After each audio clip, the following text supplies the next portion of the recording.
Bom, vamos para o 27 agora. O 27, ele começa com um comentário do Lacan e termina com um comentário do Lacan sobre um pedaço de um texto da Ana Freud. Para não ficar uma confusão esse parágrafo, eu vou primeiro ler o comentário da Ana Freud, que ele chama de Senhorita Ana Freud.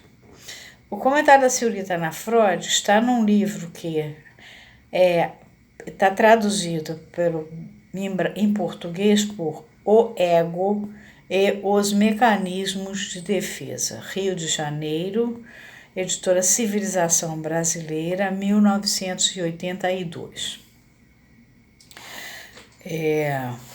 Diz a Ana Freud: em certos períodos do desenvolvimento da ciência psicanalítica, o interesse teórico pelo ego do indivíduo foi francamente reprovado.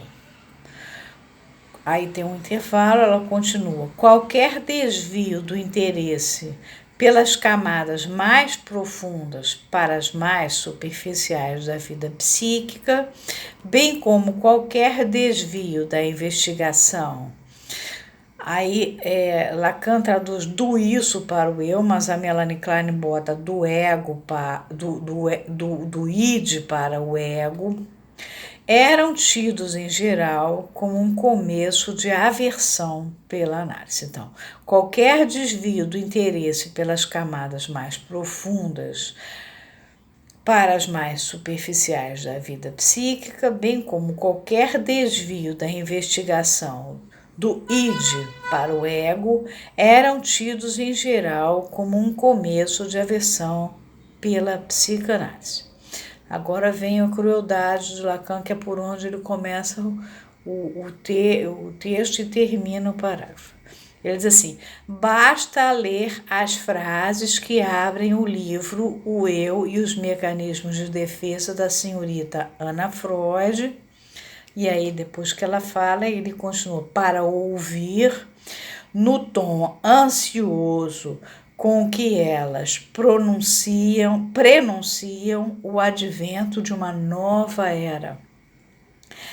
A música sinistra em que Eurípides inscreve em suas Fenícias a ligação mítica do personagem de Antígona com a hora do retorno da esfinge na ação do herói. Ou seja, é um deboche dele, botando ela como a Antígona, já sabendo que vai vir a desgraça que está prevista e que o irmão dela vai ser morto e não vai ter direito às exéquias, porque ele fez um crime que impossibilitava que a pessoa tivesse o direito aos funerais normais, e ela, por sua vez, então, vai morrer também.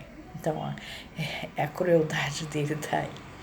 Bom, continuando ele, a partir daí, é lugar comum lembrar que nada sabemos do sujeito senão o que seu eu aceita nos dar a conhecer, chegando Otto Fennekel, que é um analista de data da IPA, até mesmo a proferir, muito simplesmente, como uma verdade que não precisa ser discutida, que, abre aspas, é ao eu que compete a tarefa de compreender o sentido das palavras. Em francês, esse texto está publicado em Problème de Technique Psychanalytique, Paris, PUF, página 63. O passo seguinte leva à confusão da resistência como defesa do eu.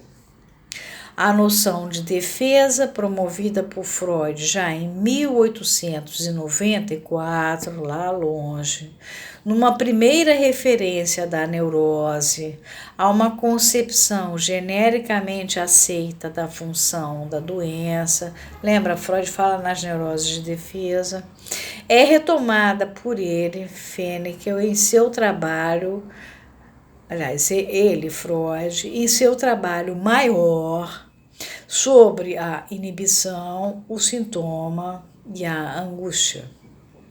Aí a noção de defesa vai ser retomada por Freud. A inibição, sintoma e angústia é lá no final da vida do Freud, como indicativa de que o eu se forma a partir dos mesmos momentos que um sintoma. O eu, onde na segunda tópica ele já tem noção do eu, o isso e o supereu.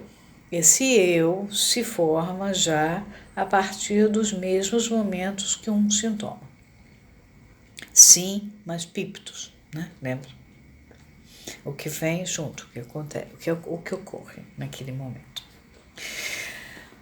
Mas o simples emprego semântico que, em seu livro citado há pouco, a senhorita Anna Freud faz do termo eu, esse eu aí, gente, é o eu com letra maiúscula, é o moi, tá? Como sujeito do verbo, quer dizer, o eu vira o sujeito do verbo, e na verdade o sujeito inconsciente que fala é o je, né? Mostra suficientemente a transgressão que ela lhe consagra.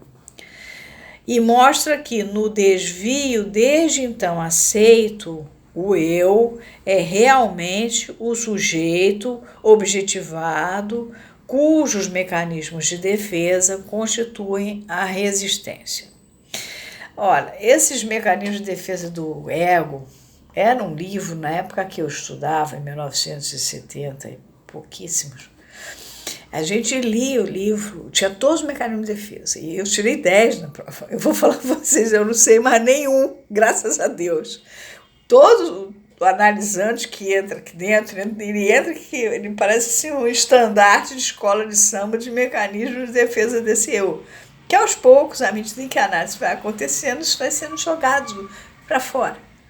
O único da época que eu lembro, porque ele é romântico, porque ele é de uma fábula, é a raposa e as uvas, né? Que a raposa fala, mas as uvas são verdes. Os outros todos eu me esqueci, eu não sei o nome, e não faço a menor questão de saber, mas esse livro está todo mundo, tudo que é mecanismo de defesa do ego. Essa é só uma fofoca, porque realmente eu não consigo não concordar com Lacan aqui, é impossível. Mas tem gente que trabalha com a psicologia do ego, tá?